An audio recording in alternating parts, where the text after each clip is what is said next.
trend da Xuxinha comigo? Vamos já pegar a sua Xuxinha. Tem que ser tipo assim, ó. Dessa forma, tem que ser coladinha no seu dedo. Você vai pegar esse dedo daqui do meio e com o dedão, que é do polegar. E você vai botar a Xuxinha aqui.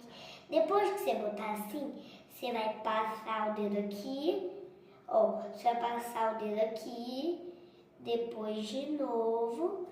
Depois tira o dedão. Eita, gente. Deu um pouquinho de errado. Mas ó, vocês querem fazer direto?